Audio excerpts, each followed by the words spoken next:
उसकी बात सुनकर साहिल ने गहरी सांस ली। मैं फ्रेश होकर आता ही, इतना बोलकर वो बेड से उतर गया। रुको, साहिल ने उसे पीछे से आवाज दी। हाँ, क्या हुआ? साहिल ने पीछे मुड़कर कहा। मनन खड़ा हुआ, उसने कबर्ड से कुछ कपड़े निकालकर साहिल को देकर कहा, ये लो, नहाकर इसे पहन लेना, तुम्हारे ही साइज के है। साहिल मुस्कुराकर कपड़े लिया और नहाने चला गया। 1 घंटे बाद दोनों कॉलेज के लिए निकल गए थे। कॉलेज में आरजू पहले से ही सबके साथ उनका इंतजार कर रही थी। क्या लगता है आरजू, उनके बीच कुछ हुआ होगा? रॉकी ने सवाल किया। जरूरी तो नहीं कि कुछ हुआ ही हो। हाँ, लेकिन ये हो सकता है कि साहिल ने उसे एक्सेप्ट कर लिया हो। आरजू ने सोचते हुए कहा। कर लिया हो, क्योंकि अब मुझसे ये बेबी वाला नाटक नहीं होता है। सूरज ने मुंह बनाकर कहा। उसकी बात सुनकर सभी को हंसी आ गई। सबको हंस देखकर सूरज ने गुस्से से उनसे नजरें फेर ली। तभी उसकी नजर सामने से आ रहे साहिल और मनन पर पड़ी। सामने देखो, सूरज ने सभी से कहा। सभी ने सामने देखा। साहिल और मनन एक साथ मुस्कुराते हुए आ रहे थे। अरे ये कैसे हो गया? उनके ग्रुप के एक लड़के ने कहा। ये सब हमारी लीडर आरजू का कमाल है, उसने ही नामुमकिन को मुमकिन में कर दिया। रॉकी ने स्टाइल से कहा। उसकी बात सुनकर सभी ने हाँ में सर हिला दिया। तभी सूरज को एक शैतानी सूझी। उसने चमक भरी आंखों से उन दोनों को देखते हुए कहा, मुझे ना एक आइडिया आया है, क्यों ना उन्हें थोड़ा परेशान किया जाए। नहीं सूरज, उन्हें अच्छा नहीं लगेगा, माया ने मना करते हुए कहा। अरे कर लेने दो, बच्चा ही तो है। रॉकी ने सूरज के सर पर हाथ फेर कर कहा, जिससे सूरज ने उसका हाथ झटक कर कहा, मैं बच्चा नहीं हूँ, मैं बड़ा हो गया हूँ। उसकी बात सुनकर सभी उसे ऐसे देखने लगे जैसे उन्होंने कोई जोक सुना हो। तभी आरजू का फोन बजा। आरजू ने जल्दी से फोन को निकालकर देखा। युवान का कॉल देखकर उसकी आंखें चमक से भर गई। उसने दूसरी तरफ जाते हुए कहा, ज्यादा परेशान मत करना, मैं अभी आती हूँ। ओके, सूरज ने कहा और दौड़कर मनन की तरफ बढ़ गया। इधर आरजू ने कॉल पिक की। हेलो, कहाँ हो? कॉलेज में। और आप? मैं तो ऑफिस में हूँ, काम कर रहा था। इतनी रात में? वहां तो रात हो चुकी होगी ना, आप अभी तक ऑफिस में हैं? चलिए काम बंद कीजिए और घर जाइए, आरजू ने गुस्सा करते हुए कहा। उसकी बात सुनकर युवान के होठों पर हल्की मुस्कान आ गई। उसका थका हुआ माइंड फिर से एक्टिव हो गया था। तुम मेरी एनर्जी हो, युवान ने प्यार से कहा। अच्छा, आपने कुछ खाया? नहीं, लेकिन अब तुमने पूछा है तो जरूर खा लूंगा। हाँ, अपना ध्यान रखिएगा और खाना खाने के बाद आराम भी कीजिएगा, ज्यादा काम मत कीजिएगा, आरजू ने प्यार से समझाते हुए कहा। अब तुमने कहा है तो जरूर करूंगा, युवान ने उसका हुक्म मानते हुए कहा। उसकी बात सुनकर आरजू ब्लश करने लगी। उसका चेहरा सेब की तरह लाल हो गया था। आरजू कुछ बोलने वाली थी कि तभी उसे साहिल की तेज आवाज सुनाई दी।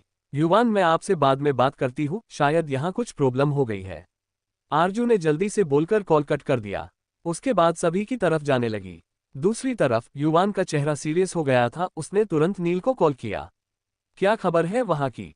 सूरज दौड़कर मनन के गले लग गया। उसके इस तरह से गले लगने से साहिल और मनन दोनों हैरान हो गए। साहिल घूरकर सूरज को देखने लगा। वही मनन इस डर से देख रहा था कि अभी तो दोनों के बीच सब ठीक हुआ था, कहीं सूरज की वजह से फिर से दोनों के बीच कोई प्रॉब्लम ना आ जाए।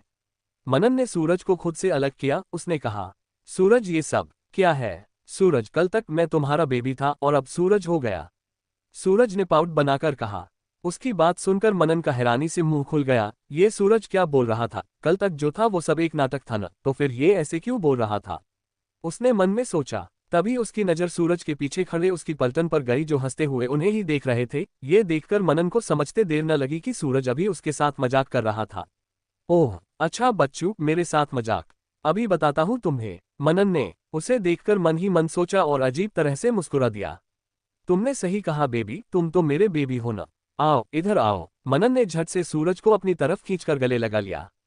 उसकी हरकत से सूरज के साथ साथ सभी हैरान हो गए। वहीं उसके बगल में खड़ा साहिल गुस्से से लाल पीला हो रहा था। तभी मनन ने सूरज के माथे को चूम कर कहा, मैंने तुम्हें बहुत मिस किया बेबी, मेरा अब तुम्हारे बिना बिल्कुल भी मन नहीं लगता है, चलो ना हम लोग अकेले वक्त बिताते हैं। ये कहकर वो उसे ले जाने लगा, लेकिन सूरज उसके हाथों से खुद को छुड़ाने की कोशिश करते हुए कहा, अरे छोड़ो मुझे, वो सब बस एक मजाक था, कहाँ मैं थोड़ी मस्ती करने आया था, अब खुद हूँ फंस गया। सूरज ने रोते हुए मनन की पकड़ से खुद को छुड़ाने की कोशिश करने लगा, लेकिन मनन ने अब उसे परेशान करने का सोच लिया था, इसलिए उसे छोड़ नहीं रहा था, जबरदस्ती उसे पकड़कर ले जाने लगा। साहिल ने आगे बढ़कर दोनों को अलग करना चाहा। अचानक तभी मनन के मुंह पर एक तेज मुक्का पड़ा, जिससे वो कुछ कदम पीछे लड़खड़ा गया, जिससे उसका हाथ सूरज की पकड़ से छूट गया। सबने अपने मुंह पर हाथ रख लिया। वही साहिल की चीख निकल गई, मनन। वो फौरन उसके करीब आया और उसके चेहरे को देखा। उसके निचले हाथ पर कट लग गया था जिससे खून निकलने लगा था। साहिल को बहुत गुस्सा आया। उसने गुस्से से सामने खड़े उस पहाड़ जैसे आदमी को देखा जिसकी बाहों में सूरज किसी बिल्ली के बच्चे की तरह छुपा हुआ था। तुम्हारी हिम्मत कैसे हुई मेरे दोस्त पर हाथ उठाने की? साहिल ने चीख कर कहा। ऐसे उसके एक मुक्का साहिल को मारने के लिए उठाया। साहिल ने डर से अपनी आंखें बंद कर ली। वही मनन भी डर गया था, लेकिन साहिल को मुक्का लगता उससे पहले ही किसी ने उसके हाथ को पकड़ लिया। आरजू की ठंडी आंखें उसे घूर रही थी। वही उस आदमी की ठंडी आंखें आरजू को घूर रही थी। रॉकी और उसकी टीम डर से छुप गए थे। ये विलेन यहाँ क्या कर रहा है? रॉकी ने डरते हुए कहा। ये तो कुछ वक्त के लिए बाहर गया था ना, इतनी जल्दी वापस आ गया। माया ने कहा। अब हमारा क्या होगा? रॉकी ने डरते हुए कहा। इधर सूरज टुकुर टुकुर दोनों को देख रहा था। वो बहुत मासूम लग रहा था। तुम्हारी हिम्मत कैसे हुई मेरे भाई पर हाथ उठने की? आरजू ने ठंडी आवाज में कहा, वैसे ही जैसे उसने मेरे बेबी को हट करने की कोशिश की। विलेन भी ठंडी आवाज में कहा। विलेन, सूरज कब से तुम्हारा बेबी हो गया? आरजू ने उसे घूरकर कहा। हम दोनों 1 साल से एक दूसरे के करीब है। विलेन ने बिना डर के कहा। आरजू ने सूरज की तरफ देखा तो उसने सर हिला दिया। ओह! आरजू ने गहरी सांस ली और विलेन का हाथ छोड़ दिया। उसने शांति से कहा। मनन सूरज को हट नहीं कर रहा था। दोनों एक दूसरे के साथ मस्ती कर रहे थे। चाहे तो तुम सूरज से पूछ सकते हो। उसकी बात सुनकर विलेन ने सूरज की तरफ देखा जो मासूमियत से हामे सर हिला रहा था। उसकी आंखों में थोड़ी नमी आ गई थी। उसने मनन की तरफ देखकर कहा, आई एम सॉरी मनन भैया, आपको मेरी वजह से लग गई। इट्स ऑक सूरज, कोई बात नहीं, वो बस एक गलतफहमी थी। मनन ने प्यार से कहा। उसे सूरज का उदास होना अच्छा नहीं लगा था। जिसने चोट पहुंचाई है उसे ही माफी मांगनी चाहिए ना भाभी? साहिल ने तेज आवाज में कहा। उसकी बात सुनकर आरजू ने सर हिला दिया। साहिल सही कह रहा है। साहिल की बात सुनकर विलेन उसे घूरने लगा। वही साहिल भी उसे घूरने लगा। दोनों एक दूसरे को किलर लुक दे रहे थे जैसे अभी एक दूसरे की जान ले लेंगे। रॉकी और उसकी गैंग भी वहां आ गई थी। आरजू के आ जाने पर उन्हें थोड़ा हिम्मत मिली थी। विलेन, आरजू ने उसे घूरते हुए कहा। विलेन ने गहरी सांस ली। उसके बाद मनन की तरफ देखकर कहा, आई एम सॉरी। उसकी बात सुनकर सूरज और उसके साथ साथ रॉकी की पूरी गैंग हैरान हो गई थी। उनके लिए ये किसी सपने से कम नहीं था, क्योंकि विलेन ने सिर्फ सबको धोया था आज तक। सॉरी किसी को नहीं कहा था सिवाय सूरज के, क्योंकि वो सूरज के आगे हमेशा ही हार जाता था। कोई बात नहीं, मनन ने बात खत्म करते हुए कहा। रॉकी, जिसकी नजर आरजू और विलेन पर थी, उसने अपना सर खुजलाते हुए पूछा, क्या आप दोनों एक दूसरे को पहले से जानते हैं? उसकी बात सुनकर सभी का ध्यान उन दोनों पर चला गया। दोनों ने एक दूसरे को देखा, फिर एक साथ कहा, हाँ। दूसरी तरफ युवान का चेहरा सीरियस हो गया था। उसने तुरंत नील को कॉल किया। क्या खबर है वहां की? बॉस, सब ठीक है, बस मैडम के दोस्त मस्ती कर रहे थे। क्या उनमें लड़के भी है?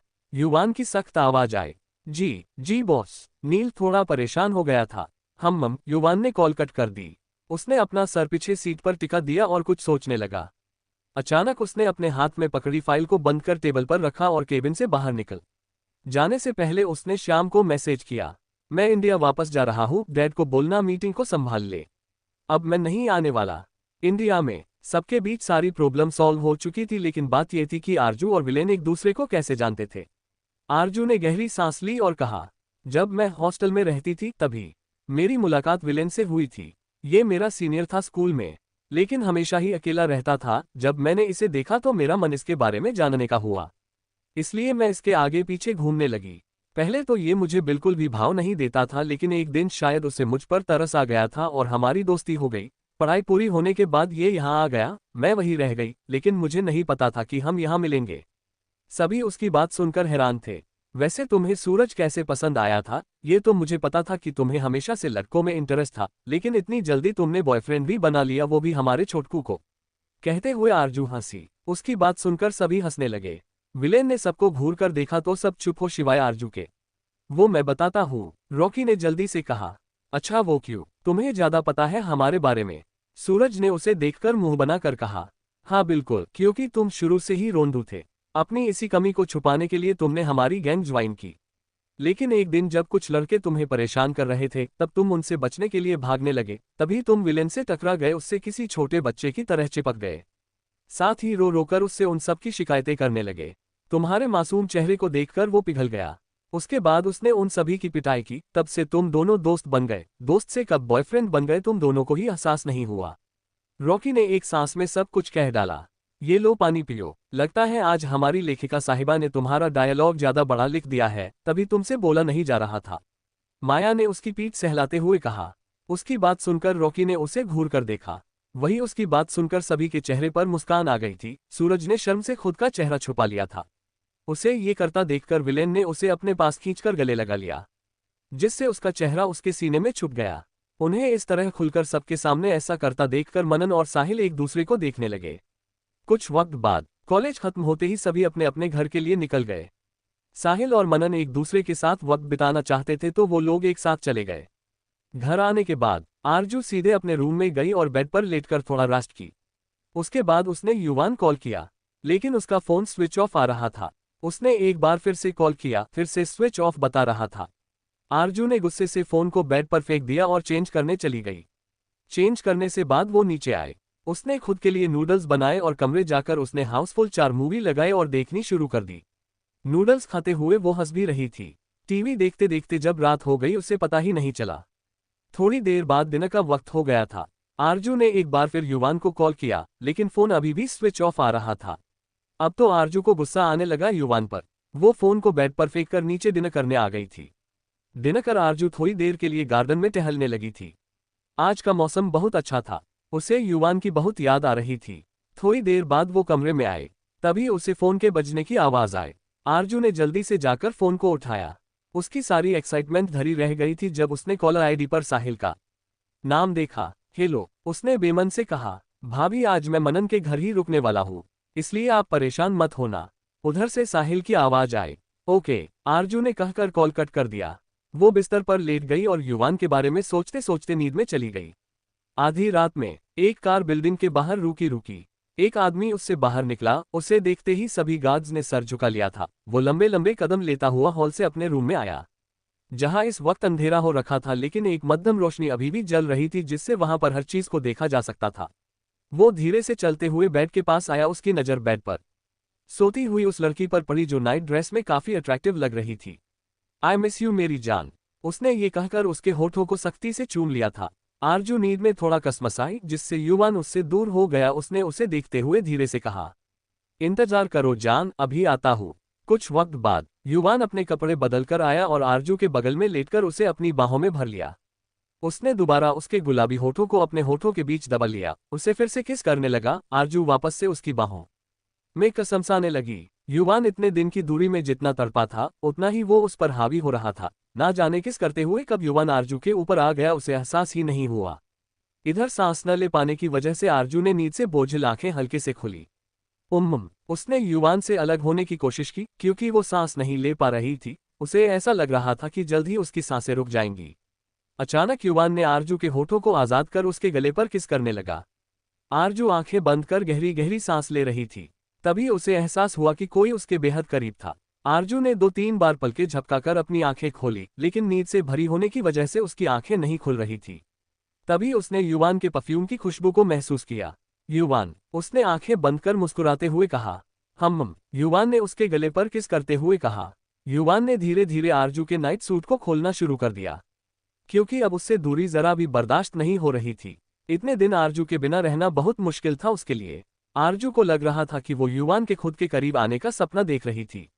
युवान ने उसके गले और कंधे पर बाइट कर लिया, जिससे दर्द से सिसक पड़ी। लेकिन युवान नहीं रुका। कब आरजू के कपड़े उसके बदन से अलग होकर जमीन पर थे, उसे इसका एहसास ही नहीं था। कुछ देर बाद आरजू के पूरे शरीर पर युवान के काटने के निशान थे। आरजू दर्द से आहें भर रही थी। कुछ देर बाद दोनों सब कुछ भूलकर एक दूसरे में पूरी तरह से समा चुके थे। बाद दोनों की तेज सांसों की आवाज सुनाई दे रही थी। सुबह जाकर युवान के प्यार का सफर खत्म हुआ। युवान आरजू के ऊपर लेट गया। आरजू ने अपनी आंखें खोलकर उस जालिम इंसान को देखा, जिसने उसे पूरी रात परेशान किया। आरजू काफी थक चुकी थी। बेबी, हम फिर से करें, युवान की गहरी आवाज उसके कानों में आई। आरजू ने आंखें खोलकर गुस्से से उस जालिम को देखा। उसने उससे मुंह फेर लिया। आरजू में इस वक्त बिल्कुल भी हिम्मत नहीं कि वो कोई उसे जवाब दे। उसके पूरे शरीर पर दर्द हो रहा था। पहले तो उसे लगा था कि वो सपना देख रही थी, लेकिन कुछ देर बाद उसे एहसास हुआ कि ये सपना नहीं हकीकत थी। युवान को अपने इतने करीब देखकर उसके चेहरे पर चमक आ गई थी। कितना याद किया था उसने उसे, लेकिन वो आते ही उस पर टूट पड़ा था। बेबी, क्या हुआ? युवान की मदहोशी भरी आवाज आई, जिससे आरजू उसके होठों पर हल्की मुस्कान थी, लेकिन वो अभी उससे नाराजगी जताना चाहती थी क्योंकि उसकी वजह से उसे दर्द हो रहा था। आरजू को कोई जवाब न देते देखकर युवान उठकर बैठ गया। उसने आरजू को अपनी बाहों में उठाया और वॉशरूम की तरफ बढ़ गया। युवान ने आरजू को बाथटब में लेटा दिया। उसने उसमें गर्म पानी भरा, जिससे आरजू के पूरे शरीर को थोड़ी राहत महसूस हुई। युवान भी उसके अंदर आ गया। उसने आरजू को खुद की गोद में बिठा लिया और उसके गले पर हाथ फेरते हुए कहा, नाराज हो मुझसे? लेकिन आरजू ने अभी भी कोई जवाब नहीं दिया। युवान की नजर उसके सफेद स्किन पर गई। जगह जगह पर काटने के निशान थे। शायद युवान ज्यादा सख्त हो गया था। युवान ने धीरे धीरे से अपने दिए हुए निशानों को सहलाने लगा, साथ ही झुककर उस पर किस करने लगा, जिसे महसूस आरजू ने आंखें बंद कर ली। उनके प्यारा सफर एक बार फिर शुरू हो गया। 2 घंटे बाद आरजू में अब बिल्कुल जान नहीं थी। वो बेजान सी युवान की गोद में थी। युवान उसे अच्छे से नहलाकर बेडरूम में लाया और नाइट ड्रेस पहनाकर उसे चादर से कवर कर दिया। आरजू थककर पहले ही सो चुकी थी। युवान उसके बगल में लेटकर उसे अपने करीब खींच लिया।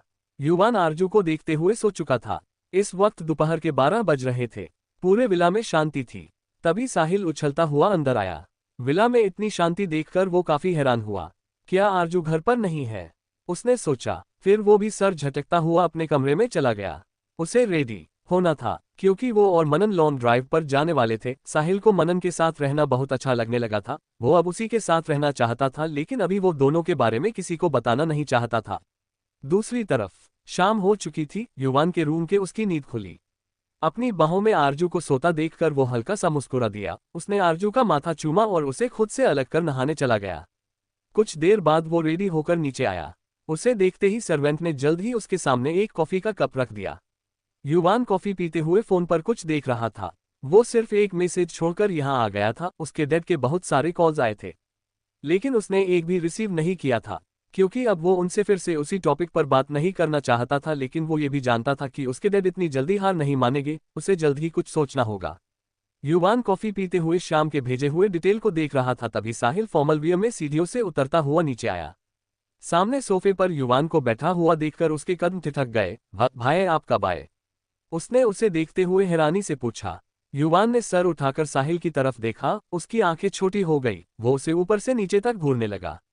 खुद को इस तरह से घूरता पाकर साहिल थोड़ा असहज हो गया।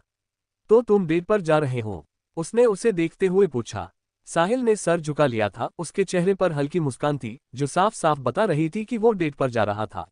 हम ठीक है, जाओ, अगर तुम उसके साथ रहना चाहते हो रह सकते हो, मुझे कोई प्रॉब्लम नहीं है, युवान ने अपने फोन को देखते हुए कहा। युवान की बात सुनकर साहिल की आंखों में चमक आ गई। वो दौड़कर युवान के पास आया और उसके गले लग गया। थैंक यू भाई, आप सच में सबसे अच्छे भाई हो। युवान ने कुछ नहीं कहा, बस उसके सर पर हाथ फेर दिया। युवान से अलग होकर साहिल खुशी से उछलता हुआ बाहर चला गया, जहां पहले से ही मनन उसका इंतजार कर रहा था। साहिल के कार में बैठने के बाद दोनों वहां से जा चुके थे। 1 हफ्ता ऐसे ही बीत गया था। श्याम भी वापस आ चुका था। युवान इस वक्त काम में बिजी था, लेकिन फिर भी रात के वक्त वो आरजू के लिए वक्त निकाल ही लेता था। प्यार करने के लिए पूरी रात उसे परेशान कर युवान सुबह ऑफिस निकल जाता था। आरजू घर पर पूरा दिन सोती रहती क्योंकि रात में उसे सोने को जो नहीं मिलता था। आरजू को समझ नहीं आता था कि युवान में इतनी एनर्जी आती कहाँ से थी। रात भर उसे प्यार करता और सुबह ऑफिस के लिए निकल जाता। साहिल अब मनन के घर ही रहने लगा था। आरजू इस हफ्ते में बस 2 बार ही कॉलेज गई थी। कॉलेज में क्या हो रहा था उसे उसकी कोई जानकारी नहीं थी। युवान के इस वक्त बहुत जरूरी प्रोजेक्ट चल रहे थे, जिस वजह से वो अब घर काफी लेट आने लगा। उसका इंतजार करते हुए आरजू सो जाती थी। 3 दिन से यही हो रहा था। आरजू ने उसे 3 दिन से देखा नहीं था। दोनों ने 1 हफ्ता कितने अच्छे से बिताया था, लेकिन अब फिर से युवान काम में बिजी हो गया था। आरजू समझती थी कि काम बहुत जरूरी था, इसलिए उसने आज ऑफिस जाने के बारे में सोचा। साथ ही वो युवान के लिए लंच भी लेकर जा रही थी। आरजू के चेहरे पर चमक बता रही थी कि वो युवान से मिलने के लिए कितनी खुश थी। जब आरजू ऑफिस आए और उसने रिसेप्शनिस्ट से युवान के बारे में पूछा, तो उसने बताया कि बॉस कुछ जरूरी काम कर रहे हैं, उन्होंने डिस्टर्ब करने को मना किया था। आरजू ने थोड़ी देर इंतजार करने का सोचा, तभी उसे श्याम जाता हुआ दिखाई दिया। वो बाहर से आया था। आरजू ने उसे आवाज दी, लेकिन उसने नहीं सुना। आरजू उसके पीछे पीछे चलने लगी। श्याम लिफ्ट से ऊपर जा चुका था। आरजू भी लिफ्ट से टॉप फ्लोर पर पहुंची। उसके हाथ में टिफिन बॉक्स था, साथ ही चेहरे पर मुस्कान। उसने इधर उधर नजरें घुमाई, तभी उसकी नजर युवान के नाम पर पड़ी। वो मुस्कुराते हुए उस तरफ बढ़ गई। उसने जैसे ही दरवाजा खोलने के लिए हाथ आगे किया तो तभी उसे कुछ आवाजें सुनाई दी। क्योंकि दरवाजा खुला था। सच में युवान, मैं आज बहुत खुश हूँ, तुम 3 दिन से मेरे साथ लंच कर रहे हो और साथ ही पूरा दिन मेरे साथ रहते हो। मुझे अच्छा लगा, हम इसे जल्दी खत्म करेंगे। माया की आवाज आई। उसकी आवाज सुनकर आरजू के कदम वहीं रुक गए। ये तुम्हारे काम पर डिपेंड करता है, जितना अच्छा तुम काम करोगी तुम्हें मेरे साथ वक्त बिताने को मिलेगा। युवान ने ठंडी आवाज में कहा। तुम्हारे साथ के लिए मैं कुछ भी करूंगी, माया ने मुस्कुराते हुए कहा। उन्हें इस तरह साथ में लंच करते हुए देखकर आरजू को बहुत बुरा लगा। वो यहाँ युवान को सरप्राइज देने आई थी, लेकिन यहाँ आकर वो खुद सरप्राइज हो गई थी। आरजू को गुस्सा आ गया, साथ ही उसकी आंखों में नमी भी। उसने अपने हाथ में पकड़े टिफिन बॉक्स को वहीं पास रखे डस्टबिन में फेंका और गुस्से से वहां से चली गई। रात का वक्त 1:02 बज चुके थे। आज फिर युवान को आने में देर हो गई थी। तभी युवान की कार घर के बाहर आकर रुकी। वो लंबे लंबे कदम लेकर अंदर आया। इस वक्त पूरे विला में शांति छाई हुई थी। पूरा विला अंधेरे में डूबा हुआ था। युवान बिना किसी डर के सीढ़ियों से होता हुआ सीधा अपने रूम में आया। दरवाजा खोलकर जैसे ही वो रूम में आया काफी ज्यादा हैरान हुआ, क्योंकि आरजू बिस्तर पर नहीं थी। वो जब भी देर रात घर आता था उसे आरजू बेड पर बैठी हमेशा उसका इंतजार करते हुए दिखती थी, जिसे देखकर उसे बहुत अच्छा लगता था, लेकिन वो उसके आने से पहले ही सो जाती थी। लेकिन आज आरजू कमरे में थी ही नहीं। क्या वो नीचे थी? युवान ने सोचा। वो उल्टे कदम वापस लौट आया। युवान ने लाइट्स कहा। पूरे विला में रोशनी हो गई। युवान ने देखा आरजू हॉल में भी नहीं थी। इस वक्त आधी रात हो चुकी थी। वो पूरे विला में आरजू को ढूंढ रहा था, लेकिन उसे आरजू नहीं मिली। गार्डन में भी उसे आरजू नहीं दिखी। आरजू के ना मिलने पर युवान को गुस्सा आ रहा था। सर्वेंट! युवान गुस्से से चीखा। कुछ ही देर में सारे सर्वेंट उसके सामने हाजिर थे। युवान अपनी पैंट की पॉकेट में हाथ डाले उन्हें सख्त नजरों से देख रहा था। युवान की सर्द नजरें महसूस कर सभी सर्वेंट घबराए हुए थे। इस वक्त उसका ऑरा बेहद खतरनाक हो चुका था। लिटिल रैबिट कहाँ है? उसने सभी को देखते हुए सर्द आवाज में पूछा। तभी एक मेड आगे आए और उसने घबराते हुए कहा, सर मैडम तो आपके ऑफिस ही गई थी, क्या वो आपके साथ नहीं है? वॉट? मेरे ऑफिस? लेकिन क्यों? युवान काफी ज्यादा हैरान था। सर मैडम आपके लिए लंच लेकर गई थी। वो बहुत खुश थी। जब से मैडम घर से गई थी वापस नहीं आई है, इसलिए हम सबको लगा कि वो आपके साथ ही है। मेड ने डरते हुए कहा। क्या? ये सच जानकर युवान बहुत ज्यादा हैरान हुआ था। वो लंच लेकर उसके ऑफिस आई थी तो उससे मिली क्यों नहीं? क्या उसने उसे माया के साथ देख लिया था? ये सोचकर ही युवान का पूरा चेहरा काला पड़ चुका था। उसने हड़बड़ाहट में आरजू को कॉल किया, लेकिन फोन स्विच ऑफ बता रहा था। उसने जल्द से नील को कॉल किया। कहाँ हो तुम? लिटिल रैबिट कहाँ है? युवान ने परेशान होकर पूछा। बॉस, मैं इस वक्त मैडम की दोस्त के घर के बाहर हूँ, मैडम वही है। नील ने जल्दी से जवाब दिया। उसे नहीं पता था कि उसके बॉस इतने क्यों परेशान थे। अगर आरजू विला पहुंच जाती तो वो खुशी खुशी घर जाकर सो रहा होता, लेकिन आरजू घर पर नहीं थी, इसलिए उसे मजबूरन वहां इंतजार करना पड़ रहा था। ठीक है, मैं अभी आता हूँ, युवान ने कहा और कॉल कट कर दिया। वो फौरन बाहर निकल गया। कार में बैठकर उसने जल्दी से श्याम को कॉल किया। श्याम, जो इस वक्त सो रहा था, उसे नींद भरी आवाज में कहा। हेलो श्याम, फौरन मुझे पता करके बताओ कि क्या लिटिल रैबिट आज ऑफिस आई थी। इतना कहकर युवान ने कॉल कट कर दिया। वो जल्द से जल्द आरजू के पास जाना चाहता था और उसकी गलतफहमी दूर करना चाहता था। वो समझ गया था कि आरजू को बहुत बड़ी गलतफहमी हुई थी, लेकिन उसे गुस्सा भी आ रहा था कि वो कैसे उसे छोड़कर किसी और के घर जा सकती थी। अगर उसे गुस्सा करना ही था तो उसका घर पर इंतजार करती, उस पर गुस्सा करती, लड़ती उससे, लेकिन इस तरह घर से जाने की क्या जरूरत थी। इधर श्याम हैरानी से फोन को देख रहा था। 2 बजने को थे और उसके बॉस ने उसे क्या पता करने को कहा था, लेकिन वो अपने सर का ऑर्डर कैसे टाल सकता था, इसलिए उसने तुरंत किसी को कॉल किया। इधर युवान बहुत जल्द ही उस अपार्टमेंट के नीचे पहुंच गया था। वो कार से बाहर निकला और फौरन बिल्डिंग के अंदर गया। उसे देखते ही उसके पीछे पीछे नील भी गया। लिफ्ट खुली, दोनों बाहर निकले। इस वक्त दोनों मीरा के अपार्टमेंट के बाहर खड़े हुए थे। युवान से सब्र नहीं हुआ, उसने जल्दी से बेल बजाई। दरवाजा नहीं खुला। युवान गुस्से से लगातार बेल बजा रहा था। आधे घंटे बाद दरवाजा खुला। नींद से भरी हुई मीरा अपनी आंख मलते हुए बाहर आई। अरे कौन है जिसे इतनी रात में भी चैन नहीं है? उसने नींद भरी आवाज में कहा। उसकी आंखें नहीं खुल रही थी। अब इतनी रात में सबको नींद तो आएगी ही न, कोई उल्लू की तरह जागेगा तो नहीं। वही युवान अपनी बेसब्र आंखों से अंदर की तरफ देख रहा था। उसने मीरा पर बिल्कुल भी ध्यान नहीं दिया था। उसका पूरा ध्यान अंदर की तरफ था। वो मीरा को साइड कर अंदर चला गया। उससे अब और ज्यादा दूरी बर्दाश्त नहीं हो रही थी। पूरा अपार्टमेंट देखने के बाद भी उसे आरजू नहीं मिली थी। युवान मीरा के पास आया। लिटिल रैबिट कहाँ है? उसने सर्द आवाज में पूछा। मुझे क्या पता, मीरा ने चिढ़कर कहा। युवान को गुस्सा आ गया। उसने इधर उधर देखा, तभी उसकी नजर टेबल पर रखे हुए पानी से भरे जग पर पड़ी। उसने फौरन उसे उठाया और सीधा मीरा के सर पर डाल दिया। पूरा पानी मीरा के सर से नीचे गिर गया। वो भीग चुकी थी। उसकी नींद से भरी आंखें तुरंत खुल गई। उसने सर उठाकर युवान की तरफ देखा जो खा जाने वाले नजरों से उसे ही देख रहा था। शायद अब तुम उठ चुकी हो, उसने सर्द आवाज में कहा। मीरा ने जल्दी से हाँ में सर हिला दिया।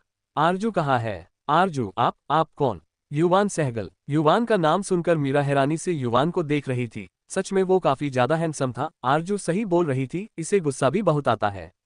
आरजू तो यहाँ नहीं है, वो शाम को ही अपना बैग लेकर चली गई थी। बोल रही थी आज वो अपना सामान लेकर जाएगी। मुझे लगा हो सकता है कि उसे अपना सामान चाहिए हो इसलिए ले गई हो, मीरा ने एक ही सांस में कह डाला। युवान ने अपने चेहरे पर हाथ रख लिया। उसे खुद पर बहुत गुस्सा आ रहा था। उसने गुस्से से नील की तरफ देखा और कहा, जब वो यहाँ से निकली तो तुमने उसे नहीं देखा था, क्या कर रहे थे तुम उस वक्त? नील ने ना में सर हिलाकर सर झुका लिया था। शायद उसकी ही लापरवाही थी। सर आरजू पीछे के गेट से गई थी, बोल रही थी उसे कहीं जल्दी जाना है, मीरा ने जल्दी से कहा। युवान को समझ नहीं आ रहा था कि अब उसे क्या करना चाहिए था। तभी उसका फोन बजा। श्याम का कॉल था। उसने कॉल पिक की। हेलो सर, मैडम ऑफिस आई थी लंच टाइम पर। वो आपके केबिन तक 8/10 80% आई थी, फिर वापस चली गई। श्याम कहकर चुप हो गया। मुझे वो टिफिन बॉक्स लाकर दो, साथ ही साथ आरजू को कहीं से भी ढूंढ कर लेकर आओ। युवान की आवाज अब और ज्यादा खतरनाक हो चुकी थी। सभी आरजू को ढूंढने में लग गए थे। Railway station, bus stop, airport, जिस तरह से आरजू जहां जा सकती थी सबने हर जगह देख लिया था, लेकिन उसका कहीं भी पता नहीं चला था। आरजू को ढूंढते हुए सुबह के 5 बज चुके थे। युवान अपने विला में हॉल में बैठा हुआ था। उसके सामने सभी लोग खड़े हुए थे। सभी आरजू को ढूंढकर वापस आ चुके थे, लेकिन किसी के पास आरजू की कोई खबर नहीं थी। इस वक्त पूरा विला अंधेरे में डूबा हुआ था। युवान बहुत ज्यादा खतरनाक लग रहा था। अगर किसी ने आरजू को किडनैप किया होगा तो वो उसे छोड़ेगा नहीं। सर एक बार हम लोग साहिल से पूछ ले, नील ने डरते हुए कहा। उसकी बात सुनकर युवान बिन भाव उसकी तरफ देखने लगा। साहिल वही उसकी आखिरी उम्मीद था। कुछ ही देर में उनकी कार मनन के फ्लैट के सामने रुकी। सभी दरवाजे के पास आए। अब उजाला हो गया था। युवान की हालत बहुत ज्यादा खराब थी। बिखरे बाल, पीला पड़ा चेहरा, उदासीन आंखें। उसे देखकर कोई भी ये नहीं कह सकता था कि ये किंग है। कुछ देर बाद दरवाजा खुला। मनन इतने सारे लोगों को देखकर काफी ज्यादा हैरान था। साहिल कहाँ है? युवान की सर्द आवाज मनन के कानों में पड़ी। मनन अंदर तक सिहर गया। मैं बुलाता हूँ उसे, मनन ने हकलाते हुए कहा। वो झट से पीछे मुड़ा और एक कमरे के अंदर चला गया। कोई भी अंदर नहीं आया क्योंकि युवान बाहर खड़ा हुआ था तो सभी उसके साथ खड़े हुए थे। कमरे में साहिल शर्ट लेस होकर सो रहा था। उसके सीने और गले पर निशान साफ साफ उनकी प्यार भरी रात को बता रहे थे। साहिल उठो, मनन ने साहिल को कंधों से हिलाकर कहा। क्या ही मनन, सोने दो ना, वैसे ही तुमने रात भर सोने नहीं दिया, साहिल ने नींद में कहा और दूसरी तरफ करवट के ली। अरे साहिल उठो, अगर तुम अभी नहीं उठे तो कभी नहीं उठ पाओगे। बाहर तुम्हारे भाई आए हैं, युवान सर आए हैं। इस बार मनन ने साहिल को और तेज हिलाते हुए कहा। क्या भाई यहाँ? वो फौरन उठकर बाहर की भागा। वो कमरे से बाहर जाता उससे पहले ही मनन उसे रोककर, अरे पहले कुछ पहन तो लो, अपने भाई को अपने प्यार की निशानियां दिखानी है कि तुमने रात में कितने मजे लिए हैं, मनन ने उसे शर्ट पहनाते हुए कहा। उसकी बात सुनकर साहिल उसे घूरने लगा। ये सब तुम्हारी वजह से हुआ है। अब तुम एक हफ्ते तक मेरे आसपास भी भटकना मत समझे, साहिल ने गुस्से से कहा और बाहर चला गया। बेचारा मनन मुंह खोले उसे देखता ही रह गया। साहिल कमरे से बाहर निकलकर आया तो देखा कि युवान दरवाजे के पास खड़ा हुआ था। साहिल जल्दी से उसकी तरफ बढ़ गया। भाई आप यहाँ इस वक्त? उसने उसे देखते हुए हैरानी से पूछा। उसका चेहरा देखकर साहिल काफी ज्यादा हैरान था। आरजू कहाँ है? क्या तुम जानते हो? युवान ने धीरे से पूछा। उसने खुद को बहुत ज्यादा कंट्रोल करके रखा हुआ था। अगर आरजू उसे यहाँ भी न मिली तो वो पता नहीं क्या कर जाएगा। हाँ भाई, मुझे पता है। क्या उसने आपको नहीं बताया जाने से पहले? साहिल अपने भाई की हालत देखकर बहुत ज्यादा हैरान था। उसे समझ आ गया था जरूर दोनों के बीच कुछ हुआ होगा। साहिल की बात सुनकर युवान की आंखों में चमक आ गई। जाने से पहले मतलब वो कहीं गई है? कहाँ गई है, जल्दी बताओ। युवान से अब सब्र नहीं हो रहा था। उसने पहले ही क्यों साहिल से नहीं पूछा? अब उसे अपने ऊपर गुस्सा आ रहा था। अगर वो पहले ही साहिल से पूछ लेता तो अब तक आरजू उसके पास होती। भाई वो नैनीताल ट्रिप पर गई है। ये ट्रिप कॉलेज की तरफ से गया है। उनके सारे फ्रेंड्स भी गए हुए हैं। उन्होंने कहा था कि वो इस बारे में आपसे बात करेगी। शायद भूल गई होंगी, साहिल ने सोचते हुए कहा। नैनीताल? जरूर कल आरजू इसी बारे में उसे बताने आई होगी, लेकिन उसे माया के साथ देखकर वो गुस्से से चली गई और उसे बताना भी जरूरी नहीं समझा। लिटिल रैबिट, ये तुमने अच्छा नहीं किया, तुमने मुझे बहुत ज्यादा तड़पाया है, अब सजा के लिए तैयार रहना। युवान साहिल से बिना कुछ कहे वहां से चला गया, उसके साथ साथ सभी लोग भी चले गए। उनके जाने के बाद साहिल ने अपना सर झटका और दरवाजा बंद कर अंदर आ गया। युवान उसी वक्त उसी हालत में नैनीताल के लिए निकल गया। वो आरजू से जल्द मिलना चाहता था, उसकी गलतफहमी भी दूर करना चाहता था। नैनीताल। पूरे 9 घंटे के सफर के बाद युवान नैनीताल पहुंचा था। एयरपोर्ट पहुंचने के बाद उसने कैब की नैनीताल के लिए। इस वक्त वो उस होटल के सामने खड़ा हुआ था और जहां पर आरजू के कॉलेज से सभी रुके हुए थे। होटल ज्यादा अच्छा नहीं था। होटल देखकर युवान का मुंह बन गया था। उसने श्याम को घूरा जो उसके पीछे खड़ा हुआ था। श्याम जल्दी से काउंटर पर गया और रूम बुक करने लगा, साथ ही उसने बहुत सारी जानकारी भी इकट्ठा कर ली थी। श्याम युवान के करीब आया और कहना शुरू किया, सर मैडम इस वक्त होटल में नहीं है, वो अपने कॉलेज ग्रुप के साथ घूमने गई है। मैंने उनका रूम पता कर लिया है, वो लोग कुछ ही देर में आते होंगे, आप तक कमरे में जाकर आराम कीजिए। युवान ने रूम की चाबी ली और अंदर की तरफ बढ़ गया। उसके अंदर जाते ही आरजू अपनी दोस्त जिया के साथ आती हुई दिखी। उसे देखकर श्याम जल्दी से छुप गया। आरजू बातें करते हुए अंदर चली गई। आरजू के जाने के बाद श्याम ने गहरी सांस ली। एक पल के लिए वो घबरा गया था कि आरजू कहीं उसे देख न ले। जिया अपने बॉयफ्रेंड के साथ एक कमरे में रुकी हुई थी। दोनों एक दूसरे को बाय कर अपने अपने कमरे में चली गई। आरजू ने चाबी से दरवाजा खोला और अंदर आए। कमरा पूरा अंधेरा में डूबा हुआ था, जिससे आरजू को किसी के वहां होने का एहसास ही नहीं हुआ। आज सुबह से घूमकर थक गई हूँ, जाकर पहले शॉवर लेती हूँ, फिर कुछ खाने का ऑर्डर करूंगी। आरजू काफी थकी हुई थी। उसने नहाने का सोचा तो वो सीधा बाथरूम में जाकर शॉवर लेने चली गई। उसने ध्यान ही नहीं दिया कि वहां पर उसके अलावा कोई और भी था। अचानक एक बड़े से हाथ ने उसे उसकी कमर से पकड़कर अपनी तरफ खींच लिया। आरजू किसी के मजबूत सीने से जा लगी। डर से उसको चीख निकल गई। तभी एक और बड़े से हाथ ने उसका मुंह बंद कर दिया। आरजू को घबराहट की वजह से पसीना आने लगा। आरजू साफ साफ उसके खुले सीने को महसूस कर पा रही थी। डर से उसकी हालत और ज्यादा खराब हो रही थी। तभी उसे अपने कान के पास किसी की गर्म सांसें महसूस हुई, साथ ही आवाज भी। आरजू आवाज को अच्छे से पहचानती थी। तुम्हारी हिम्मत भी कैसे हुई मुझे छोड़कर आने की? उस डरावनी आवाज को सुनकर आरजू के रोंगटे खड़े होने लगे। आरजू उसके हाथ पर मारने लगी। युवान ने उसके मुंह पर से हाथ हटा दिया। आरजू गहरी सांस लेने लगी। उसके बाद वो झट से उसकी तरफ मुड़ी और उसे गुस्से से देखने लगी। आपकी हिम्मत भी कैसे हुई मेरे साथ ऐसा मजाक करने की? युवान ने आरजू को खुद के और ज्यादा करीब करके कहा। और तुम्हारी हिम्मत भी कैसे हुई मुझे छोड़कर आने की? युवान गुस्से से आरजू की आंखों में देख रहा था। वही आरजू भी एक टक युवान की आंखों में देख रही थी। कुछ देर के लिए दोनों एक दूसरे में खो चुके थे। युवान ने धीरे से झुककर आरजू के होठों पर अपने होठ रख दिए और उसे किस करने लगा। युवान के हाथ आरजू की पीठ और कमर पर चल रहे थे, वही आरजू के हाथ युवान के सीने पर, जिससे युवान और ज्यादा एक्साइटेड होने लगा। उसने किस करते हुए आरजू को दीवार से लगा दिया। वही आरजू भी पूरी तरह से किस में मदहोश हो चुकी थी। एक बार फिर से दोनों सब कुछ भूलकर अपने प्यार में खो चुके थे। दोनों से अब रहा नहीं जा रहा था। दोनों एक दूसरे पर भारी पड़ रहे थे। ... करीब 3 घंटे बाद दोनों के प्यार की जंग की खत्म हुई जाकर दोनों इस वक्त बाथटब में लेटे हुए थे। युवान नीचे था, आरजू उसके ऊपर। वो पूरी तरह से थक चुकी थी। साथ ही उसे युवान पर गुस्सा भी आ रहा था कि वो क्यों आज इतना ज्यादा वाइल्ड हो गया था कि आरजू से उठा भी नहीं जा रहा था। उसने खुद को पूरी तरह से युवान के ऊपर छोड़ रखा थी। ये उसकी सजा थी। अब एक खुद ही आरजू को संभाले। लिटिल रैबिट, आज के बाद मुझे छोड़ने के बारे में सोचा तो इससे भी ज्यादा पनिशमेंट मिलेगी। युवान ने कहते हुए आरजू के कंधे पर अपने दांत गड़ा दी। दर्द से आरजू की आंखों में आंसू आ गया। और आपने तो मुझे पहले ही छोड़ दिया है, वो भी उस माया के लिए। आपको पता भी है मुझे कैसा लगा उस वक्त। आरजू ने खुद के आंसू अपनी आंखों में कैद करके कहा। ये सिर्फ तुम्हारी गलतफहमी थी। जब तुम मेरे पास मेरे ऑफिस आई थी उस वक्त मैं अकेले माया के साथ नहीं था। जिस प्रोजेक्ट पर मैं काम कर रहा था उसके क्लाइंट भी साथ में थे। डेड के यहाँ न होने की वजह से मुझे ये प्रोजेक्ट देखना पड़ रहा है, साथ ही इसमें माया भी शामिल है। लेकिन जैसा तुम सोच रही हो वैसा कुछ भी नहीं है। मैंने तो तुम्हारा लाया हुआ टिफिन भी आधी रात को खा लिया था, जिसे तुम फेंक कर चली गई थी। युवान ने सीरियस होकर कहा।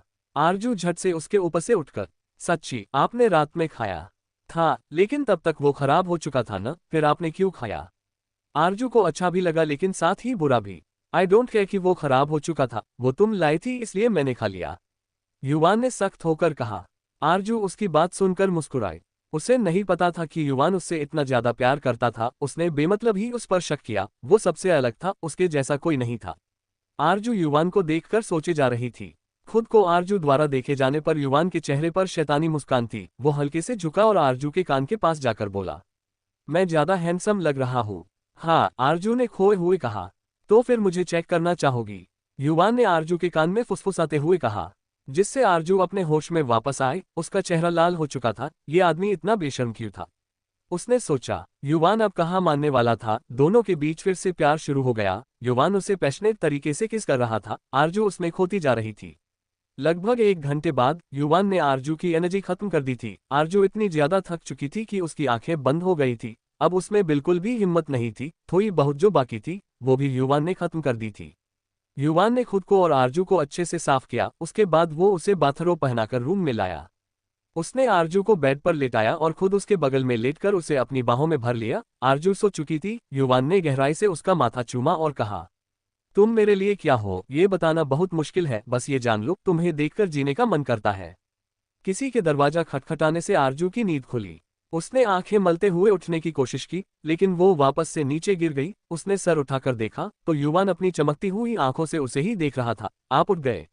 उसने उसे घूरते हुए देखकर सवाल किया। हम तो जाइए, दरवाजा खोलिए, देखिए तो कौन है। आरजू ने नींद भरी आवाज में कहा, क्योंकि उसे अभी भी नींद आ रही थी। मेरा मन नहीं है, युवान ने आरजू को खुद के ऊपर करते हुए कहा। अच्छा ठीक है, फिर मुझे जाने दीजिए। दरवाजा अभी भी बज रहा है, आरजू ने चिढ़कर कहा। अब उसकी नींद उड़ चुकी थी, क्योंकि बाहर जो कोई भी था वो लगातार दरवाजा पीट रहा था, जिससे युवान को गुस्सा आ गया। उसने आरजू को एक तरफ बेड पर लेटाया और गुस्से से दरवाजे की तरफ बढ़ गया। उसे गुस्से में देखकर आरजू झट से चादर से खुद को ढककर कहती है, लगता है कि आज बाहर खड़े इंसान की सामत आने वाली है। युवान ने गुस्से से दरवाजा खोला। बाहर रॉकी और उसका ग्रुप खड़े हुए थे, उनके साथ ही जिया भी थी। वो लोग घूमने जा रहे थे, इसलिए आरजू को बुलाने आ गए थे। लेकिन आरजू के कमरे में किसी और को देखकर वो सभी मुंह खोले उसे देखने लगे। इस वक्त युवान ने सिर्फ ब्लैक ट्राउजर पहना हुआ था, ऊपर कुछ भी नहीं। लड़की क्या लड़का, सभी मुंह खोले उसके 8 पैक्स एप को देख रहे थे। सभी को खुद की तरफ घूरता पाकर युवान ने सर्द आवाज में कहा, क्या काम है? उसकी आवाज सुनकर सभी हड़बड़ा गए और इधर उधर देखने लगे। वो आरजू, ये उसका रूम था। आप यहाँ कैसे आए? रॉकी ने लड़खड़ाती हुई आवाज में पूछा, क्योंकि सभी ने उसे हलाल होने के लिए आगे जो खड़ा कर दिया था। युवान की गुस्से भरी आंखें और उसका ऑरा महसूस कर सभी डर से पीछे हो गए थे और रॉकी को आगे कर दिए थे। बेचारा रॉकी डर से युवान को देखे जा रहा था। वो सो रही है, अब तुम लोग मुझे इस कमरे के आसपास भी नहीं दिखने चाहिए। युवान ने सबको घूरते हुए सर्द आवाज में कहा और फौरन दरवाजा उनके मुंह पर बंद कर दिया।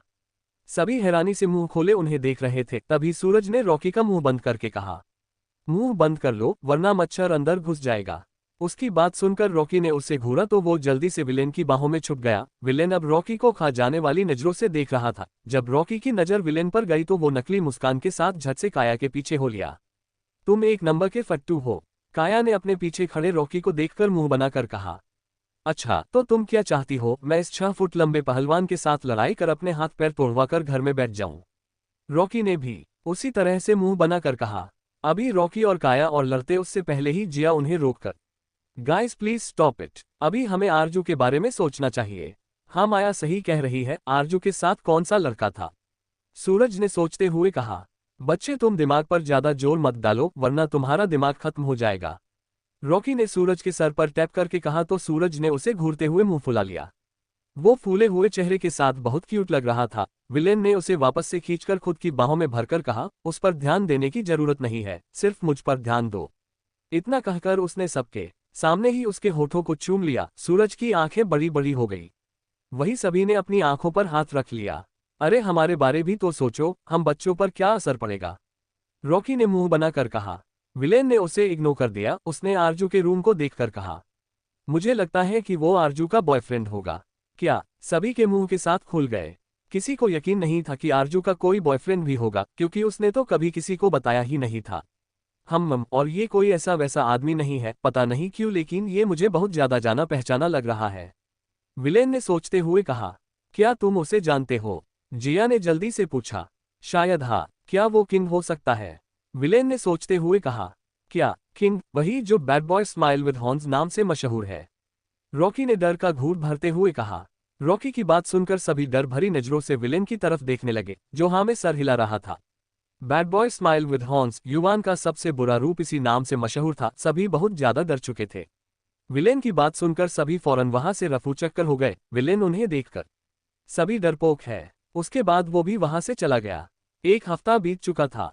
लेकिन मजाल की किसी ने दोबारा आरजू को परेशान किया हो। पूरे एक हफ्ते आरजू कमरे में ही थी। युवान ने उसे बिल्कुल भी कमरे से बाहर नहीं निकलने दिया था। इस एक हफ्ते ने युवान ने आरजू को बहुत प्यार किया। उसने इसे हनीमून बना दिया था। श्याम रोज उनके लिए खाना लेकर आता था। आरजू को ये सोच सोचकर बहुत शर्म आती थी कि वो जब बाहर जाएगी तो जैसे सबका सामना करेगी। उसे युवान पर बहुत गुस्सा आता था, लेकिन युवान आरजू को बिल्कुल भी नहीं छोड़ता था। वो कितना उस पर गुस्सा कर ले, युवान अपने प्यार से उसका गुस्सा कम कर देता था।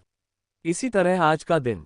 युवान, आज मैं बाहर जाऊंगी, बस एक हफ्ते से हम दोनों रूम में हैं। सब क्या सोच रहे होंगे हमारे बारे में? आरजू ने युवान को गुस्से से घूरते हुए कहा।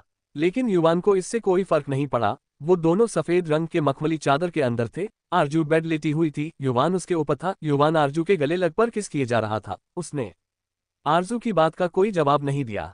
युवान, मैं आपसे ही बोल रही हूँ, आरजू ने चिढ़कर युवान को धक्का देते हुए कहा। धक्का देने पर युवान का चेहरा कठोर हो गया। उसने सर उठाकर सर्द नजरों से आरजू को देखा। युवान को देखकर आरजू को अपनी गलती का एहसास हुआ। उसने जल्दी से कहा, I am sorry pensive face, वो गलती से हो गया था। ठीक है, तो फिर अब सजा के लिए तैयार हो जाओ, युवान ने कठोर आवाज में कहा और आरजू को पलटकर खुद के ऊपर कर लिया। आरजू हैरानी से उसे देखे जा रही थी।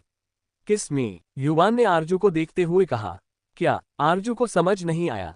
युवान ने आरजू के सर के पीछे हाथ रखकर उसे खुद के करीब किया और उसके होठों को चूमने लगा। इसी तरह से उनके प्यार का सिलसिला एक बार फिर से शुरू हो गया, लेकिन इस बार युवान आरजू से बिल्कुल भी छोड़ने के मूड में नहीं था। कुछ देर बाद आरजू उसकी बाहों में पिघल गई, जिससे युवान को मौका मिल गया। इसी तरह एक और दिन उन्हें प्यार करते हुए बीत गया।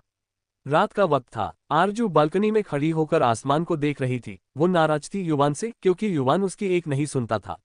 तभी युवान ने आकर पीछे से उसे बाहों में भर लिया। आरजू ने कोई हरकत नहीं की। युवान उसके गले लग किस करने लगा। उसके दोनों हाथ आरजू के पेट पर थे। आरजू अभी भी चुपचाप खड़ी हुई थी।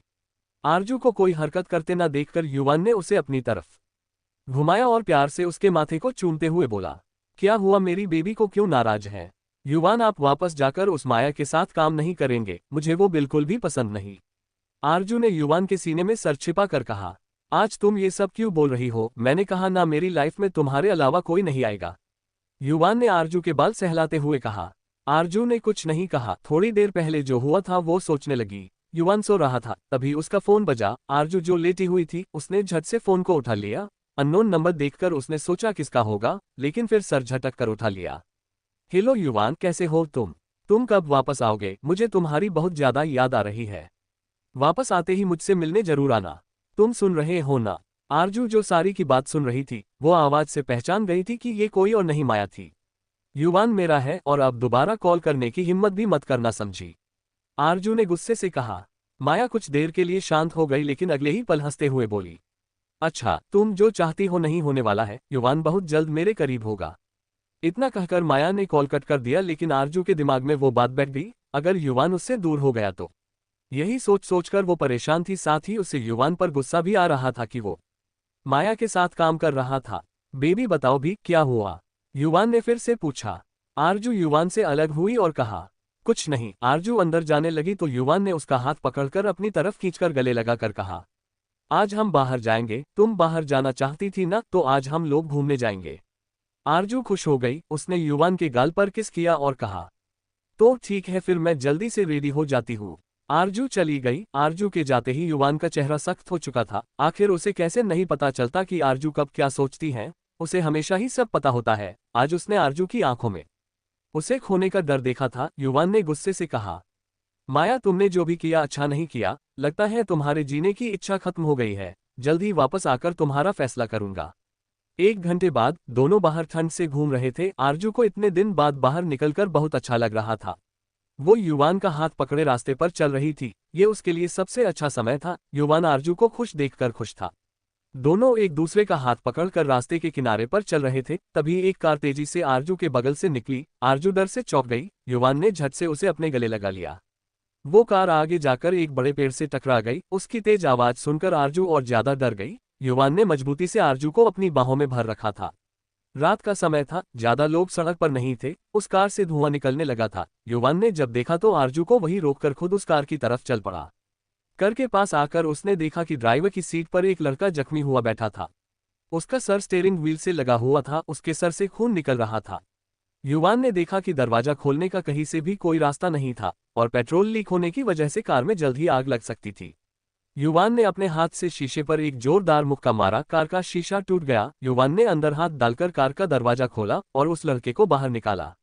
उसका चेहरा अभी भी खून से सना हुआ था। युवान ने उसे सहारा देकर वहां से कुछ दूर लाया ही था कि एक तेज ब्लास्ट उस कार में हुआ। युवान उस लड़के को लेकर नीचे की तरफ झुक गया। उस ब्लास्ट की आवाज से दूर खड़ी आरजू सहम गई थी। वो भागकर युवान के पास गई और उसे गले लगा लिया। युवान ने एक हाथ से आरजू की पीठ पर हाथ रखकर उसे शांत रहने को कहा। बेबी, श्याम को कॉल करो, हमें अर्जेंट हॉस्पिटल जाना होगा। आरजू ने सर हिलाया और तुरंत श्याम को कॉल करके सब कुछ बता दिया। श्याम कुछ ही देर में वहां पहुंच गया एम्बुलेंस के साथ। वार्ड बॉय ने उस लड़के को स्ट्रेचर पर लेटाकर एम्बुलेंस के अंदर डाला, फिर हॉस्पिटल के लिए निकल गए। युवान, आपके हाथ में भी चोट लगी है, हमें भी हॉस्पिटल जाना होगा। आरजू ने युवान का हाथ पकड़कर फिक्रमंद होकर कहा। युवान के हाथ से बहते हुए खून को देखकर आरजू ने झट से अपने गले से स्कार्फ निकालकर युवान के हाथ में बांध दिया। अब युवान को मजबूरन हॉस्पिटल के लिए जाना पड़ा। उनके पीछे वो लोग भी हॉस्पिटल के लिए निकल पड़े। हॉस्पिटल पहुंचते ही सबसे पहले आरजू ने युवान के हाथ में पट्टी करवाई। डॉक्टर ने जब आरजू का स्कार्फ निकालकर डस्टबिन में फेंकना वहां तो युवान ने दूसरे हाथ से उसे छीन लिया। सब हैरानी से उसे देखने लगे। तुम्हारी हिम्मत कैसे हुई मेरी बेबी का स्कार्फ फेंकने की? युवान ने गुस्से से कहा। उसके गुस्से को देखकर डॉक्टर सहम गया। आरजू जल्दी से युवान की करीब आए और उसके कंधे पर हाथ रखकर बोली, युवान रिलैक्स, वो गंदा हो चुका था इसलिए वो उसे फेंक रहे थे, लेकिन युवान बस डॉक्टर को घूरे जा रहा था। उसने आरजू के स्कार्फ को कसकर पकड़ लिया। आरजू ने सर हिला दिया। डॉक्टर ने जल्दी से उसके हाथ की पट्टी की, कुछ दवाएं अभी दी खाने को। शाम ने जल्दी से डॉक्टर को उसकी फीस दी। उसके बाद वो लोग वहां से निकल गए। तभी आरजू ने कहा, क्यों ना हम लोग उस लड़के को देख कर आए, क्या वो ठीक होगा? आरजू की बात सुनी युवान ने हाँ में सर हिलाया और कहा, हाँ बिल्कुल, एक बार हमें जरूर देखना चाहिए। फिर वो श्याम की तरफ मुड़ा और कहा, जाओ पता करके आओ वो लड़का कहाँ है, तब तक हम लोग यहीं बैठते हैं। श्याम सर हिलाकर वहां से चला गया। आरजू और युवान वहां लगी बेंच पर बैठ गए। वैसे तो युवान का कोई मन नहीं था उस लड़के को देखने का, लेकिन आरजू ने कहा था इसलिए वो झट से मान गया। वो आरजू को बिल्कुल भी नाराज नहीं करना चाहता था, वरना उनकी नाइट का क्या होता। युवान ने खुद को कमजोर दिखाते हुए आरजू के कंधे पर सर रखकर कहा, बेबी मुझे लगता है कि मेरा सर दर्द हो रहा है। उसकी बात सुनकर आरजू परेशान हो गई। उसने झट से युवान का सर दबाते हुए कहा, युवान अगर ज्यादा दर्द है तो हम डॉक्टर को दिखा सकते हैं, हम लोग अभी भी हॉस्पिटल में ही है। नहीं बेबी, तुम्हारे दबाने से मुझे आराम मिल रहा है, बस ऐसे ही दबाते रहो। युवान ने अपना सर आरजू के सीने पर रखते हुए कहा। आरजू ने उसे प्यार से संभाल लिया। आरजू के सीने से लगकर युवान को बहुत मजा आ रहा था। वो धीरे धीरे अपने होंठ वहां पर चलाने लगा। आरजू का सारा ध्यान अभी युवान का सर दबाने में था, इसलिए उसने युवान की हरकत पर ध्यान नहीं दिया। युवान अपना काम करता रहा। अब वो किस करने लगा, तभी वहां श्याम आ गया। सर मुझे पता चल गया है, वो कहाँ है? श्याम ने उन्हें देखकर कहा। श्याम के अचानक आ जाने पर युवान को रुकना पड़ा। वो आरजू के सीने पर से हटकर श्याम को अपनी गुस्से से भरी आंखों से घूरने लगा। उसे कितना अच्छा लग रहा था, लेकिन इस आदमी ने सब बर्बाद कर दिया। श्याम को समझ नहीं आया कि उसके बॉस उसे घूर क्यों रहे थे। युवान अगर आप ठीक नहीं है तो आप यही रुकिए, मैं श्याम के साथ देखकर आती हूँ। आरजू ने उसकी फिक्र करते हुए कहा। नहीं बेबी, मैं भी जाऊंगा, मैं तुम्हारे बिना नहीं रह सकता। युवान ने जल्दी से कहा। वो यहाँ अकेले रहकर क्या ही करता, इससे अच्छा तो वो आरजू के साथ रहे। आरजू ने युवान को संभालकर खड़ा किया। श्याम उसकी मदद के लिए आगे बढ़ा तो युवान ने उसे घूरकर देखा। श्याम डर से 2 कदम पीछे हो गया। आरजू और युवान दोनों श्याम के पीछे पीछे चल दिए। कुछ ही देर में वो लोग उस वार्ड के बाहर थे जहां वो लड़का एडमिट था। आरजू और युवान अंदर आए। अंदर एक डॉक्टर उस आदमी को एग्जामिन कर रहा था। अब ये कैसे है डॉक्टर? आरजू ने उस लड़के को देखकर सवाल किया। बेटा, डॉक्टर ने उनकी तरफ मुड़कर कहा। डॉक्टर के हटते ही आरजू और युवान, जो अभी तक उस लड़के को साफ तरीके से नहीं देख पा रहे थे, अब पूरी तरह से देख पा रहे थे। साथ ही हैरान भी थे, क्योंकि वो आदमी पूरी तरह से आरजू जैसा दिख रहा था। रात के अंधेरे में भी वो लोग उस लड़के को ध्यान से नहीं देख पाए थे। आरजू के साथ साथ युवान और श्याम भी हैरान थे। तभी डॉक्टर ने आरजू को देखकर कहा, आप बिल्कुल अपने भाई जैसी दिखती हैं। वो अब खतरे से बाहर है। उन्होंने अल्कोहल को मात्रा ज्यादा ली थी, इसलिए ही उनका एक्सीडेंट हुआ, लेकिन अच्छी बात यह है कि इन्हें ज्यादा चोट नहीं आई थी। अब वो ठीक है, सुबह तक उन्हें होश आ जाएगा। डॉक्टर अपनी बात कहकर वहां से जा चुके थे। आरजू अभी भी हैरानी से उस लड़के को देखे जा रही थी जो उसकी ही उम्र का लग रहा था। आरजू और वो लड़का बिल्कुल एक जैसे ही थे, जुड़वा। हाँ, उन्हें यही कहा जा सकता था। युवान ने आरजू का हाथ पकड़ा और कहा, बेबी अब हमें चलना चाहिए, हमें काफी देर हो चुकी है। आरजू ने कुछ नहीं कहा, बस युवान के सीने पर सर रख लिया। उसे समझ नहीं आ रहा था कि किस तरह से रिएक्ट करना चाहिए था। क्या उसे खुश होना चाहिए कि उसकी कोई फैमिली भी है, या बस ये एक इत्तेफाक हो सकता है, ये सोचकर उसे दिमाग से निकाल देना चाहिए। युवान ने वार्ड से बाहर निकलने से पहले एक नज़र उस लड़के पर डाली, उसके बाद वो लोग वहां से चले गए। युवान आरजू को लेकर होटल आ चुका था। आरजू रास्ते में ही सो गई थी। युवान आरजू को गोद में लिए हुए अंदर आया और उसे बेड पर लेटा दिया। युवान आरजू के मासूम चेहरे को देख रहा था। उसने उसके माथे को चूमा और उसे ब्लैंकेट से कवर कर बाहर निकल आया। बाहर पहले से ही श्याम खड़ा उसका इंतजार कर रहा था। युवान उसके सामने आया और आरजू का बाल देते हुए कहा, पहले जाकर डीएनए टेस्ट करवाओ, कल सुबह तक मुझे रिपोर्ट मिल जानी चाहिए यहां से निकलने से पहले। श्याम ने बाल लेकर ट्रांसपेरेंट बैग में डाल दिया। उसने युवान को देखा जिसका चेहरा काफी सीरियस लग रहा था। वो वहां से चला गया। युवान अंदर आया और आरजू के बगल में लेटकर उसे कसकर अपनी बाहों में भर लिया। तुम्हें कभी खुद से दूर नहीं जाने दूंगा। अगर तुम्हारी रियल फैमिली भी मिल गई तब भी तुम्हें सिर्फ मेरे पास रहना है। युवान आरजू को देखते हुए सो जाता है। अगली सुबह आज युवान और आरजू को वापस मुंबई जाना था। उसके सभी दोस्त पहले ही कॉलेज बस से निकल चुके थे। आरजू उदास सी सोफे पर बैठी हुई थी। वो अभी भी कल रात के बारे में सोच रही थी जो बात डॉक्टर ने कही थी।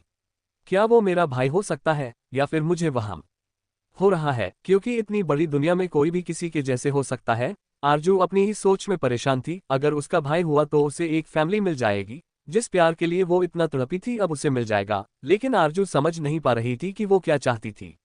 तभी युवान उसके पास आकर बैठ गया। उसने अपने हाथ में पकड़ी हुई फाइल उसकी तरफ बढ़ा दी।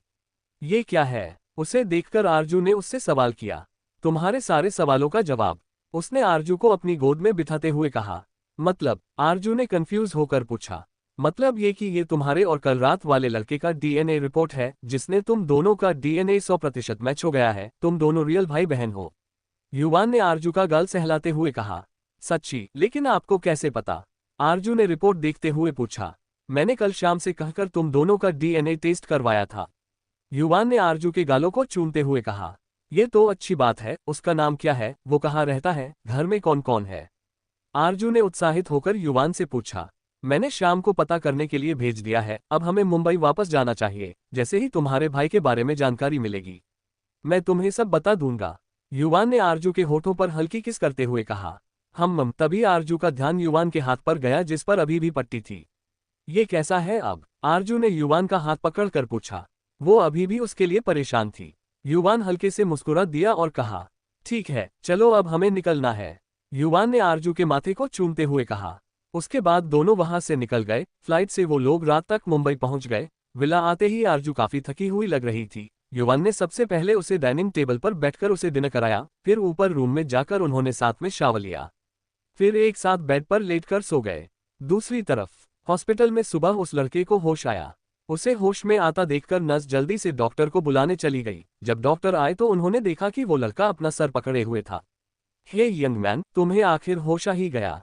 अब कैसे हो तुम? डॉक्टर ने उसके पास आकर सवाल किया। मेरे सर में दर्द है अभी। मैं यहाँ कैसे आया? उसने डॉक्टर की तरफ देखकर पूछा। तुम्हारी बहन लेकर आई थी। शी इज सो क्यूट, बिल्कुल तुम्हारे जैसी थी। तुम्हारे लिए काफी परेशान थी। डॉक्टर ने लड़के को इंजेक्शन लगाते हुए कहा। एक मिनट, क्या कहा आपने? मेरी बहन? लड़के ने हैरान होकर पूछा। हाँ, तुम्हारी बहन। वो अपने बॉयफ्रेंड के साथ थी। उसका बॉयफ्रेंड देखने में कोई पावरफुल इंसान लग रहा था। डॉक्टर ने सीरियस होकर कहा। लड़का थोड़ा हैरान हुआ। क्या मैं यहाँ की रिकॉर्डिंग चेक कर सकता हूँ? लड़के ने जल्दी से पूछा। वो उम्मीद भरी नजरों से उसे देख रहा था। वैसे मैं परमिशन तो नहीं देता हूँ, लेकिन तुम्हारी बहन बहुत क्यूट थी, इसलिए दे रहा हूँ।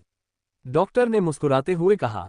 ओह थैंक यू, लड़के ने कहा और फौरन वहां से सिक्योरिटी रूम की तरफ बढ़ गया। उसके जाते ही डॉक्टर ने किसी को फोन करके कहा, आपने जैसा कहा था मैंने वैसा कर दिया। उधर से कुछ कहा गया। डॉक्टर ने कॉल कट कर दी और बाहर निकल गए। लड़का जैसे ही सिक्योरिटी रूम में पहुंचा उसने तुरंत गार्ड को कल की फुटेज लगाने को कहा। गार्ड ने कल की रिकॉर्डिंग शुरू कर दी। लड़के ने सीधे रात की रिकॉर्डिंग देखी। जब उसे लाया गया था, आरजू को देखते ही लड़के ने उस पर पहुंच किया। वो हैरानी और खुशी के मिले जुले भाव से उसे देख रहा था। उसने तुरंत अपना फोन निकालकर उसकी तस्वीर ले ली।